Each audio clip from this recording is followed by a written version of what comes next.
रूस के ऊर्जा ठिकानों पर ताबड़तोड़ हमले हुए हैं। यूक्रेन के ड्रोन अटैक से भारी नुकसान की खबर मिल रही है। 24 घंटे में यूक्रेन ने दागे हैं 200 से ज्यादा ड्रोन। रोस्तोव और कुर्स्क के रिफाइनरीज तबाह हो गई। 5 शहरों में ऑयल डिपो ध्वस्त किए गए।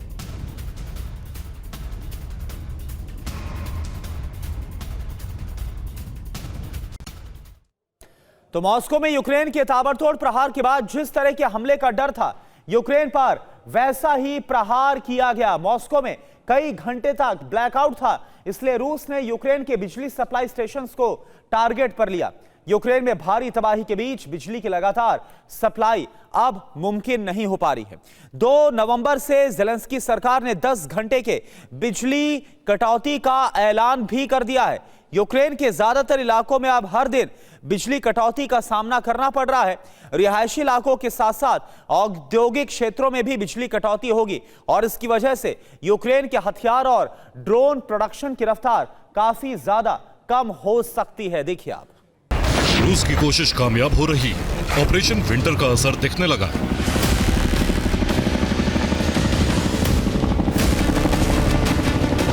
आखिरकार यूक्रेन में भीषण ठंड की शुरुआत से पहले ही बिजली की भारी कटौती शुरू हो गई।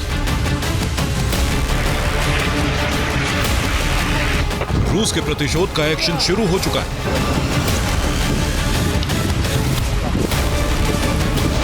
यूक्रेन ने रूस में मॉस्को तक अपनी ड्रोन शक्ति का प्रदर्शन किया, तो इसके ठीक बाद रूस ने भी प्रतिशोध लिया और 2 नवंबर से यूक्रेन नए नियमों को लागू करने के लिए मजबूर हो गया।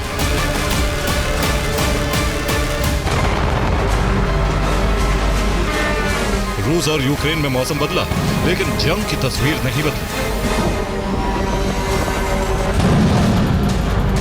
यूक्रेन अंधेरे में डूबा है, लेकिन पुतिन के कंप्लीट ब्लैकआउट का मिशन पूरा नहीं हुआ।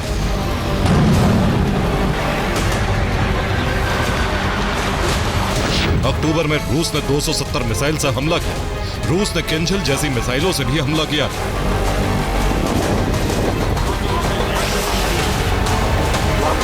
सबसे ज्यादा भीषण हमले 25 अक्टूबर से 31 अक्टूबर के बीच किए गए।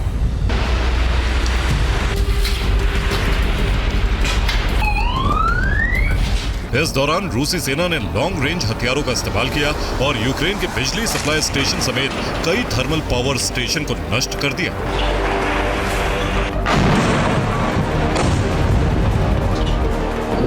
नवंबर की शुरुआत के साथ ही रूस के प्रहार की यह रफ्तार जारी।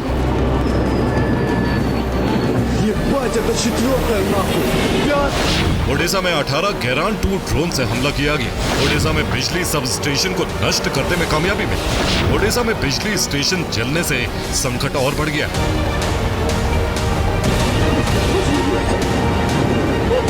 रूस के हमलों की वजह से यूक्रेन के कई इलाकों में भारी तबाही हुई।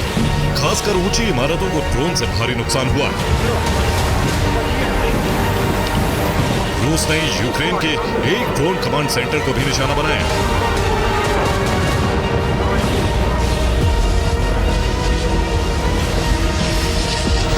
यूक्रेनी कमांड सेंटर में ड्रोन का भंडार मौजूद था। कई ड्रोन ऑपरेटर की मौत की आशंका है। रूसी हमले में यूक्रेन का एक हथियार गोदाम भी नष्ट हो गया।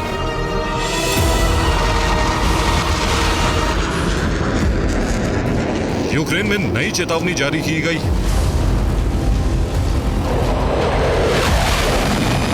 कहा गया है कि रूस मिसाइल अटैक की तैयारी कर रहा है। यूक्रेन में फिर मिसाइल की बरसात हो सकती है। यूक्रेन के पावर ग्रिड को फिर टारगेट किया जा सकता है। यूक्रेन ने एयर डिफेंस को अलर्ट पर रहने को कहा है।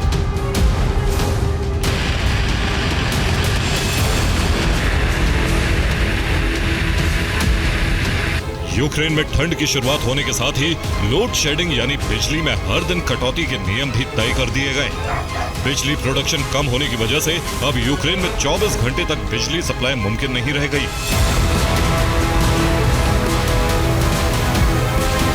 यूक्रेन में लोड शेडिंग का वक्त तय हो गया, लेकिन यह और बढ़ाया जा सकता है।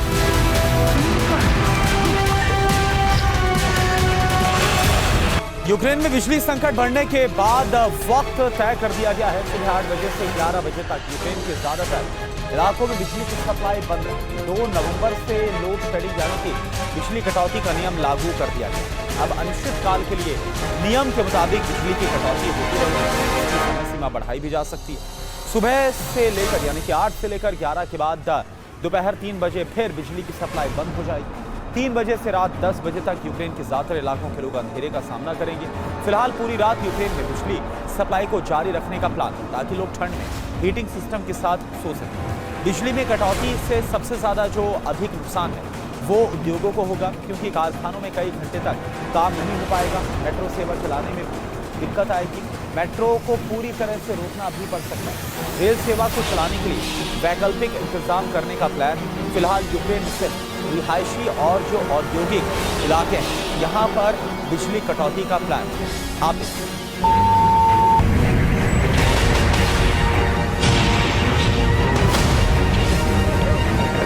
एक तरफ यूक्रेन के कर्मचारी बिजली की सप्लाई को ठीक करने में जुटे हैं, तो दूसरी तरफ रूसी सेना तक मिसाइलों की नई खेप पहुंचाई जा रही।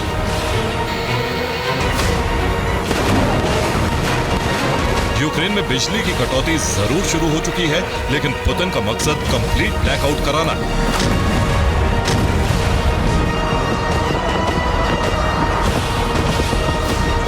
फिलहाल यूक्रेन के लोगों को पूरी रात बिजली मिल रही।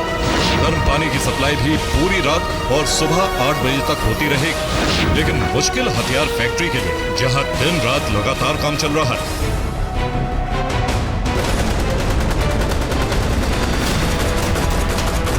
रूस की सेना जल्द ही ऑपरेशन विंटर के मिशन को पूरा करने की तैयारी कर रही।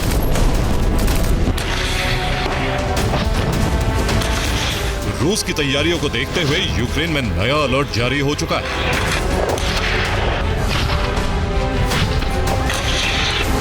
मौसम बदलने के साथ ही यूक्रेन की चुनौतियां भी बढ़ चुकी।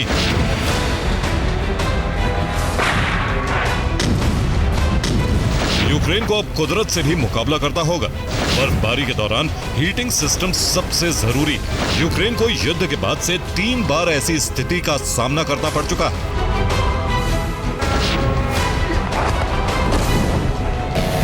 2025 में एक बार फिर पुराने अनुभव के इस्तेमाल से यूक्रेन ठंड में बिजली संकट से मुकाबले की तैयारी में।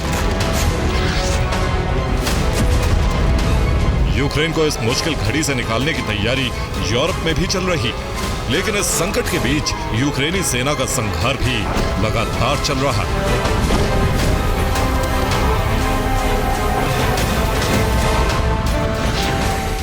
रूस के प्रतिशोध से यूक्रेन को भारी नुकसान उठाना पड़ रहा है। यूक्रेनी सेना का संहार जारी है।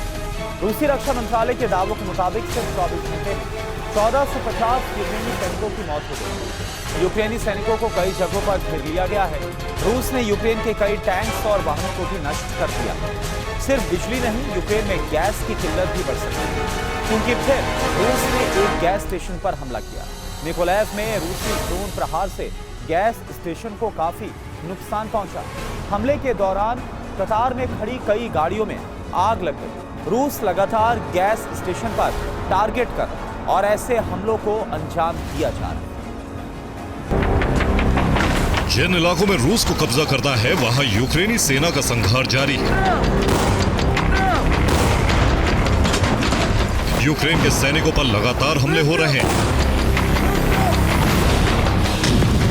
रूस के हमलों में 4 लोगों की मौत हुई है, जबकि 51 लोग जख्मी हुए हैं। 37 इमारतों को नुकसान पहुंचा है। 7 कारखाने भी क्षतिग्रस्त हो गए। रूस अगर यूक्रेन में कंप्लीट ब्लैकआउट कराने में कामयाब हो जाता है, तो यूक्रेन के लिए सर्द मौसम टॉर्चर का मौसम साबित होगा।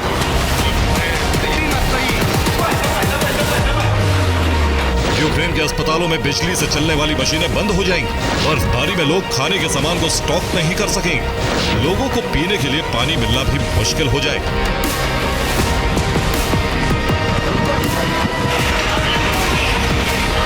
यूक्रेन में बगैर बिजली के बर्फबारी के मौसम को बिताना बेहद मुश्किल। बिजली नहीं रहने से कई लोगों की ठंड से मौत भी हो सकती है।